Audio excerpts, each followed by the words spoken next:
ನನ್ನ YouTube channel ವೀಕ್ಷಕರಿಗೆ ಹೃತ್ಪೂರ್ವಕವಾದ ಸ್ವಾಗತ. ನಾನೀಗ ದಿಶಾ ಬಗ್ಗೆ 3ನೇ ಎಪಿಸೋಡ್ ಮಾಡ್ತಾ ಇದ್ದೀನಿ.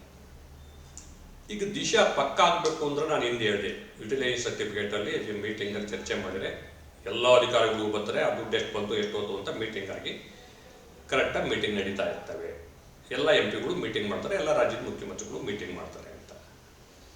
ಅದು ಹೇಳಿದಾಗ ಕಾಂಟ್ರವರ್ಸಿ ಆಗಂಥದ್ದು ಮಾತಾಡಿದೆ ನಾನು. ಮುಖ್ಯಮಂತ್ರಿಗಳು ಸಭೆ ಮಾಡಲಿಲ್ಲ ಅಂದರೆ ಆ ಕೇಂದ್ರದ ಪ್ರತಿನಿಧಿಸ್ತಕ್ಕಂಥ ಸಚಿವರು ಸಭೆ ಮಾಡಬೇಕು ಅಂತ, ಇದು ಒಂದು ಘರ್ಷಣೆ ಆಗುತ್ತೆ. ಅದು ಆಗಲ್ಲ, ಅದು ಬಂದಾಗ ಇವ್ರು ಮಾಡ್ತಾರೆ, ಅದಕ್ಕೊಂದು ಚರ್ಚೆ ಆಗುತ್ತೆ. ಅವರು ಯಾಕೆ ಮಾಡಿಲ್ಲ, ಏನು ಮಾಡಿಲ್ಲ ಅಂತಕ್ಕಂಥದ್ದಾಗುತ್ತೆ. ಅದರಿಂದ ಒಂದು ಮೂಮೆಂಟ್ ಆಗಲೇಬೇಕು ಅಂತಕ್ಕಂಥದ್ದು ನನ್ನ ಅಭಿಪ್ರಾಯ. ಆಮೇಲೆ ದಿಶಾ ಮಾನಿಟರಿಂಗ್ ಸೆಲ್ ಮಾಡಿ ಅಂತ ಕೇಂದ್ರ ಸರ್ಕಾರ ರಾಜ್ಯಗಳಿಗೆ ಗೈಡ್ಲೈನ್ಸ್ ಕೊಟ್ಟೈತೆ. ಈಗ ಒಂದು ಜಿಲ್ಲೆನಲ್ಲಿ, ಒಂದು ರಾಜ್ಯದಲ್ಲಿ 10 ಜಿಲ್ಲೆ ಇದ್ರೆ 2 ತಗೊಳ್ಳಿ, 15 ಜಿಲ್ಲೆ ಇದ್ರೆ 3 ಜನ, ಇನ್ನು 4 ಜನ ಅಂತ ಹೇಳಿ ಒಂದು ಗೈಡ್ಲೈನ್ಸ್ ಕಳಿಸಿದೆ. ನಮ್ಮ ರಾಜ್ಯದಲ್ಲೂ ದಿಶಾ ಮಾನಿಟರಿಂಗ್ ಸೆಲ್ ಮಾಡಬೇಕಾಗಿತ್ತು. ದಿಶಾ ಮಾನಿಟರಿಂಗ್ ಸೆಲ್ ಮಾಡೋಕ್ಕಾಗಲಿಲ್ಲ. ಇದು ಈಗ ಆರಂಭದಲ್ಲೇ 18ನೇ ಲೋಕಸಭೆ ಇದು. 18ನೇ ಲೋಕಸಭೆ ಒಳಗೆ ಇಲ್ಲಿ ಪ್ರಾರಂಭದಲ್ಲೇ ದಿಶಾ ಮಾನಿಟರಿಂಗ್ ಸೆಲ್ ರಾಜ್ಯ ಮಟ್ಟದಲ್ಲಿ ಮಾಡಲೇಬೇಕಾಗಿತ್ತು. ಅದಕ್ಕೆ ಮಾಡಿಸೋದಕ್ಕೆ ನಾನು ಯಾರೀಗ ಹೊಸದಾಗಿ ಮೆಂಬರ್ ಸೆಕ್ರೆಟರಿ ಬಂದವರೇ, ನಾನು ಇತ್ತೀಚೆಗೆ ಹೋಗಿ ಅವ್ರಿಗೆ ಭೇಟಿ ಮಾಡೋಕ್ಕಾಗಲಿಲ್ಲ. ಪ್ಲಾನಿಂಗ್ ಇವ್ರಿಗೆ ಬಂದಿರ್ತಕ್ಕಂಥ ಅವರು ಚೀಫ್ ಸೆಕ್ರೆಟರಿ, ಪ್ರಿನ್ಸಿಪಲ್ ಸೆಕ್ರೆಟರಿಗೆ ಚುನಾವಣೆಗಳು ಬಂತು. ಇಲ್ಲೇನೋ ನಾನು ಇಲ್ಲಿ ಶಕ್ತಿ ಭವನ ಕಟ್ಕೊಂಡು ಬಂದು 1 ವರ್ಷದಿಂದ ಭಾಳಷ್ಟು ಆಫೀಸ್ಗಳಿಗೆ ನಾನು ಹೋಗಕ್ಕೆ ಆಗಲಿಲ್ಲ. ಯಾಕೆಂದ್ರೆ ಬರೀ ಇದೇ ಕೆಲಸ ಆಗೋಗ್ತು ನಂದು. ಅಲ್ಲಿ ಮಾನಿಟರಿಂಗ್ ಸೆಲ್ ಮಾಡಿಸ್ಬೇಕು, ಅದಕ್ಕೆ ಎಲ್ಲಿ ಮಾಡಿಸ್ಬೇಕು, ಯಾಕೆ ಗೈಡ್ಲೈನ್ಸ್ ಮಾಡಿಸ್ಬೇಕು ಅಂತ ನಾನು ಆಲ್ರೆಡಿ ಈಗ ನಾನು ನಂಬರ್ 1 ಕರ್ನಾಟಕ ಜ್ಞಾನದಾನ ಮಾಡಿ ಪ್ರಸ್ತಾವನೆಯಲ್ಲಿ ಕೊಟ್ಟಿದ್ದೀನಿ. ಅದು ಮೂವ್ ಮಾಡಬೇಕಂಥದ್ದು ರಾಜ್ಯ ಮಟ್ಟದಲ್ಲಿ ಆಗಬೇಕು. ಕೇಂದ್ರ ಸರ್ಕಾರದಲ್ಲಿ ಇದಕ್ಕೊಂದು ಅವಾರ್ಡ್ ಕೊಡಬೇಕು. MP ಗಳಿಗೆ, CM ಗಳಿಗೆ 2 ಕಮಿಟಿ ಇದೆ, ರಾಜ್ಯ ಮಟ್ಟದ ಕಮಿಟಿಗೆ, ಜಿಲ್ಲಾ ಮಟ್ಟದ ಕಮಿಟಿಗೆ.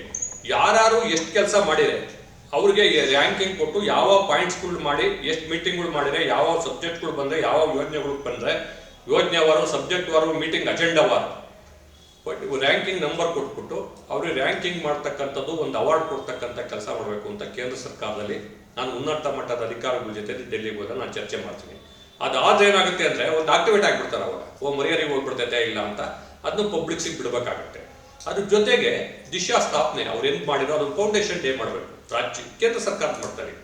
ಆ ಫೌಂಡೇಶನ್ ಡೇ ದಿವಸ ಇಡೀ ರಾಜ್ಯದ ಎಲ್ಲ MP ಗಳು ಆ ವರ್ಷದಲ್ಲಿ ನಾನು ಏನೇನು ಮಾಡಿದ್ದೀನಿ, ಏನೇನು ಪ್ರಯತ್ನ ಮಾಡಿದ್ದೀನಿ ಅಂತ ಅಲ್ಲೇ ಪ್ರಚಾರ ಮಾಡ್ಬೇಕು. ಅವರು ಅಲ್ಲೇ ಮೀಡಿಯಾ ಪ್ರೆಸ್ ಮೀಟ್ ಮಾಡ್ಕೊಂತ ಹೇಳ್ಬೇಕು, ಅಲ್ಲೇ ಸೋಷಿಯಲ್ ಮೀಡಿಯಾದಲ್ಲಿ ಬಿಡಬೇಕು. 5 ವರ್ಷದ ತನಕ ಸುಮ್ಕಿದ್ಬಿಟ್ಟು 5ನೇ ವರ್ಷದಲ್ಲಿ ಏನು ಮಾಡಲಿಲ್ಲ ಅಂತ ಒಬ್ರು ಹೇಳ್ತಾರೆ ಪಾರ್ಟಿ ಒಳಗೆ, ಆ ಸಂಸದರು ಏನೂ ಮಾಡಿಲ್ಲ, ಸುಮ್ಮನೆ ಮನೆಗೆ ಬಂದ್ಬಿಟ್ರು. ಇಲ್ಲೇ ಬಸವರಾಜ್ ಅವ್ರ ವಿಚಾರದಲ್ಲೇ ಮಾತಾಡಿರು. ನಾನೇನಾರ ಯಾವ್ದಾರ ಒಂದು ಪಾರ್ಟಿ ಒಳಗಿದ್ರೆ ಅಕಸ್ಮಾತ್ BJP ಇದ್ದು ಜಾಡಿಸ್ಬಿಡ್ತಿದ್ದೆ ಹೋಗ್ಬಿಟ್ಟು ಅವ್ರಿಗೆ ಹೇಳ್ದಾರಿಗೆಲ್ಲ ಏನೇನು ಮಾಡವ್ರೆ, ಹೆಂಗೆ ಬಿಡವ್ರೆ ಅಂತ. I am A non political man. ಚುನಾವಣೆ ಸಂದರ್ಭದಲ್ಲಿ ಮಾತಾಡೋಕೆ ಹೋದ್ರೆ ಮೂರ್ತನ ಆಗುತ್ತೆ, ಹೇಳೋದೊಂದು ಮಾಡೋದೊಂದಾಗುತ್ತೆ.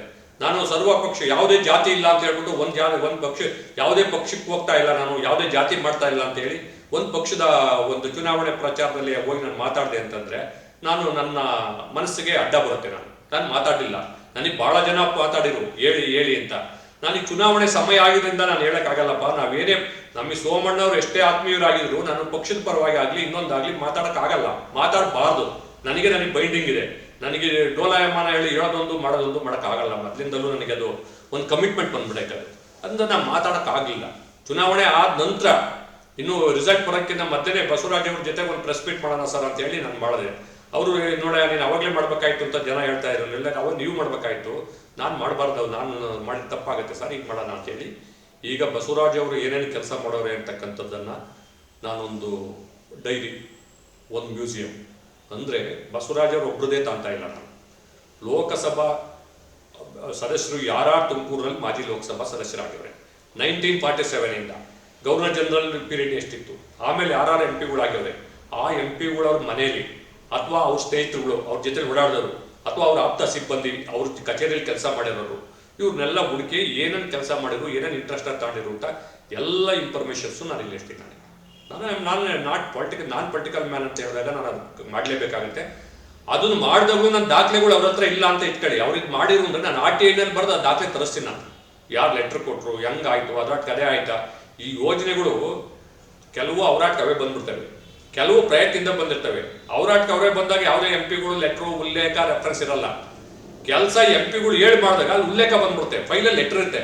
ಈಗ ಉದಾಹರಣೆಗೆ ಬೆಂಗಳೂರು, ನಾನು ಸುತ್ತ ಬೆಂಗಳೂರು ಸರ್ಕ್ಯುಲರ್ ಟ್ರೈನ್ ಏನು ಮಾಡಿರೋ ರೈಲ್ವೆದು ಅಲ್ಲಿ 4-5 ಜನ MP ಗಳು ಅವ್ರು ಯಾರು ಬರೀಲಿಲ್ಲ, ಬಸವರಾಜ್ ಅವರು ಬರೋದು, ನಮ್ಮ ರಘುವತ್ತೊಬ್ಬರು ಮಾಡಿರ್ತಾರೆ.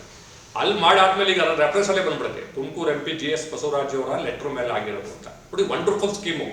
MP ಏನ್ ಮಾಡಲಿಲ್ಲ ಅಂದವ್ರಿಗೆ ಅದು ಒಂದು ಉತ್ತರ. ನೀವು ಹೋಗಿ ನೋಡಿ, ನಿಮ್ಮ ಅಂತ ಒಂದು ಯೋಜನೆ ಯಾಕೆ ಬೇರೆಯವ್ರಿಗೆ ತಲೆ ಇರಲಿಲ್ವಾ? ಮಾತಾಡ್ಬೇಕಾದ್ರೆ ಅರ್ಥಗರ್ಭಿತವಾಗಿ ಮಾತಾಡ್ಬೇಕು. ಚುನಾವಣೆ ನೀವೇನಾರ ಬೇಕಳಿ, ಕೆಲಸ ಮಾಡಿಲ್ಲ ಅಂತಕ್ಕಂಥದ್ದು ಹೇಳ್ತೀರ ಸರಿಯಲ್ಲ. ಪ್ರತಿಯೊಂದು ಕೆಲಸನೂ ನಾನು ಹೇಳ್ತೀನಿ. ಈಗ MP ಅವ್ರದ್ದು, ಬಸವರಾಜ್ ಅವ್ರದ್ದು ಹೇಳ್ತೀವಿ, ಬೇರೆ MP ಅವ್ರದ್ದು ಹೇಳ್ಕೊಂಡು ಕಂಪ್ಲೀಟ್ ಬಂದಾಗ ಒಂದು ಸ್ಟ್ರಕ್ಚರ್ ಬರುತ್ತೆ. ತುಮಕೂರ್ದಾದ ತಕ್ಷಣ ಇಡೀ ರಾಜ್ಯಕ್ಕೆ ಹೋಗ್ತೀನಿ ನಾನೀಗ.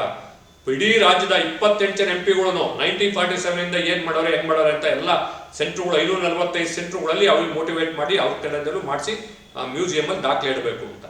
ದೆಹಲಿನಲ್ಲೂ ಕರ್ನಾಟಕ ಭವನದಲ್ಲಿ ಒಂದು ಮ್ಯೂಸಿಯಂ ಮಾಡಬೇಕು ಅಂತ ಇದೀನಿ. ನನ್ನ ಅಭಿಪ್ರಾಯ. ಲೆಟರ್ ಬರ್ಸ್ಬಿಟ್ಟು ಅಲ್ಲೇ ಬಸವರಾಜ್ ಅವ್ರ ಕೈ ಫೈಲ್ ಮೂವ್ ಮಾಡ್ತೀವಿ. ಈಗ ಹೊಸದಾಗಿ ಒಂದು ಬಿಲ್ಡಿಂಗ್ ಕಟ್ಟೋಕೆ ಅವ್ರೆ ಇದರಲ್ಲಿ ಕರ್ನಾಟಕ ಭವನ 1ನಲ್ಲಿ ಬೇರೆ 12,000 ಅಡಿ ನಮಗೆ ಟೆರ್ರೇಸ್ ಸಿಗುತ್ತೆ ಆ ಬಿಲ್ಡಿಂಗ್ ಒಳಗೆ. ಅದಾಗೆ ಸೋಲಾರ್ ಹಾಕ್ಬೇಕು ಅಂತ ಅವ್ರೆ. ಆ ಸೋಲಾರ್ ಹಾಕೋದು ಸೇರಿಸ್ರಿ, ಅದನ್ನೂ ಒಂದು ಹೈಟ್ಗೆ ಹಾಕ್ಬಿಡೋಣ, ಸೋಲಾರು ಕೆಳಗಡೆಗೂ ಮಾಡಿ ಮ್ಯೂಸಿಯಂ ಮಾಡೋಣ ಅಂತ ನಾನು ಅವ್ರಿಗೆ ಡೆಲ್ಲಿ ರೆಸಿಡೆಂಟ್ ಕಮಿಷನರ್ಗೂ ಹೇಳಿದ್ವಿ. PWD ಸೆಕ್ರೆಟರಿ ಈಗ ಮಾತಾಡಿ, ಮಿನಿಸ್ಟರ್ ಜಾರಕಿಹೊಳಿ ಅವರು ಮಾತಾಡಿ ಅದು ಮಾಡಬೇಕು ಅಂತ ಇದ್ದೀನಿ. ಯಾಕೆಂದ್ರೆ ಎಲ್ಲ MP ಗಳು ಹೊಸದಾಗಿ ಆದರೂ ಅಲ್ಲಿ ಹೋದಾಗ ಯಾವ ಕ್ಷೇತ್ರದಲ್ಲಿ ಏನೇನು ಬಂದು ತಗೊಂಡೋಗಿರೆ, ಎಲ್ಲಿ ತಗೊಂಡೋಗಿರೆ, ಏನು ತರ್ಬೋದು ಅಂತಕ್ಕಂಥದ್ದು ಇನ್ಫಾರ್ಮೇಶನ್ ಅಲ್ಲಿ ಇರಬೇಕು. ಕುಂತ್ಕೊಂಡು ಅಲ್ಲಿ ಬಗ್ಗೆ ಮಾಡೋದಲ್ಲ ಅಲ್ಲಿ ಹೋಗಿ. ಅದಕ್ಕೋಸ್ಕರ ಅದನ್ನೂ ಮಾಡಿಸ್ಬೇಕು ಅಂತ ಇದ್ದೀನಿ. ಅಲ್ಲಿ ಮಾಡಿದಾಗ ಈ ಒಂದು ಏನು ಅವಾರ್ಡ್ ಡೇ ಮಾಡಿಬಿಟ್ಟು ವರ್ಷಕ್ಕೊಂದ್ಸರಿ ಪ್ರಚಾರ ಮಾಡ್ತಾರೋ, ಅವಾಗ ಬುಕ್ಗಳು ಬಿಟ್ಟಾಗ ಜನಕ್ಕೆ ಅದು ಅವ್ರ ಅಕೌಂಟಬಿಲಿಟಿ ಇರುತ್ತೆ. ಒಂದು ವರ್ಷದಲ್ಲಿ ನಾನು ಏನು ಮಾಡಿದೆ, ಯಾವ ಯೋಜನೆ ಬಂತು, ನಾನು ಇಲ್ಲಿಂದ ಯಾವ ಯೋಜನೆ ಪ್ರಸ್ತಾವನೆ ಕಳಿಸಿದ್ದೀನಿ, ಎಲ್ಲಿ ಪೆಂಡಿಂಗ್ ಐತೆ, ರಾಜ್ಯ ಸರ್ಕಾರ, ಯಾಕೆ ಕೇಂದ್ರ ಸರ್ಕಾರದಲ್ಲಿ ದುಡ್ಡು ಕೊಡ್ಬೇಕಾದ್ರೆ ಥ್ರೂ ರಾಜ್ಯ ಸರ್ಕಾರ ಮೇಲೆ ಹೋಗ್ಬೇಕು. ರಾಜ್ಯ ಸರ್ಕಾರ ಶೇರ್ ಕೊಟ್ಟರೆ ಅವ್ರು ಕೊಡಕ್ಕೆ ಹೋಗೋದು, ಇವ್ರು ಲೆಟ್ರ್ ಬರ್ದಿಲ್ವಾ, ಏನು ಮಾಡಿರುವಂತಕ್ಕಂಥ ಒಂದು ಅಂಶಗಳು ಚರ್ಚೆ ಮಾಡಬೇಕಾಗತ್ತೆ. ಇದಕ್ಕೆಲ್ಲ ಮಾಡೋದಕ್ಕೋಸ್ಕರ ನಾವು ಒಂದು ವ್ಯವಸ್ಥಿತವಾಗಿರ್ತಕ್ಕಂಥ ಒಂದು ಸಿಸ್ಟಮ್ ಅನ್ನ ದಿಶಾ ಕಮಿಟಿ ಒಂದು ಗೈಡ್ಲೈನ್ಸ್ ಬದಲು ಮಾಡಬೇಕು ಕೇಂದ್ರ ಸರ್ಕಾರ. ನಮ್ಮ ಶಿವರಾಜ್ ಸಿಂಗ್ ಮಧ್ಯಪ್ರದೇಶದ ಮಾಜಿ ಮುಖ್ಯಮಂತ್ರಿಗಳು ಈಗ RDPR ಮಿನಿಸ್ಟರ್ ಆಗಿದ್ದಾರೆ. ನಮ್ಮ ಜಿಲ್ಲೆ ರಾಜ್ಯದ 5 ಜನ ಮಂತ್ರಿಗಳವ್ರೆ, ನಮ್ಮ ರಾಜ್ಯದವರೇ, ನಮ್ಮ ಜಿಲ್ಲೆಯವರೇ ಸೋಮಣ್ಣ ಅವ್ರ ಮಂತ್ರಿಗಳಿದ್ದಾರೆ. ಅವ್ರ ಮುಖಾಂತರ ಅಲ್ಲಿ ಹೋಗಿ ಚರ್ಚೆ ಮಾಡಿಸಿ ಅವ್ರ ಎಲ್ಲ ಲೆಟ್ರು ಬರೆಸಿ ಇವನ್ನೆಲ್ಲ ನಾನು ಏನೇನು ಹೇಳ್ಬೇಕು ಕೇಂದ್ರ ಸರ್ಕಾರದಲ್ಲಿ ಅವು ಆಗಬೇಕು ಅಂತೇಳಿ ನನ್ನ ಈ ಬಾರಿಯ ಡೆಲ್ಲಿ ಭೇಟಿನಲ್ಲಿ ಇದನ್ನು ಸಹ ನಾನು ಚರ್ಚೆ ಮಾಡ್ತೀನಿ. ತದನಂತರ ಯಾವಾಗ ಸಂದರ್ಭ ಬರುತ್ತೋ ಅವಾಗ ಹೇಳ್ಕೊಂಡು ಹೋಗ್ತೀನಿ ದಿಶಾ ಕಮಿಟಿಗಳು ಹೇಗೆ ನಡೀತಾವೆ, ಏನು ಮಾಡ್ತೇವೆ ಅಂತ. ಇವತ್ತಿಗೆ ನಾನು ಈ ಎಪಿಸೋಡನ್ನು ನಾನು ನಿಲ್ಲಿಸ್ತೀನಿ. ನನ್ನ ಯೂಟ್ಯೂಬ್ ವೀಕ್ಷಕರಿಗೆ ಧನ್ಯವಾದಗಳು.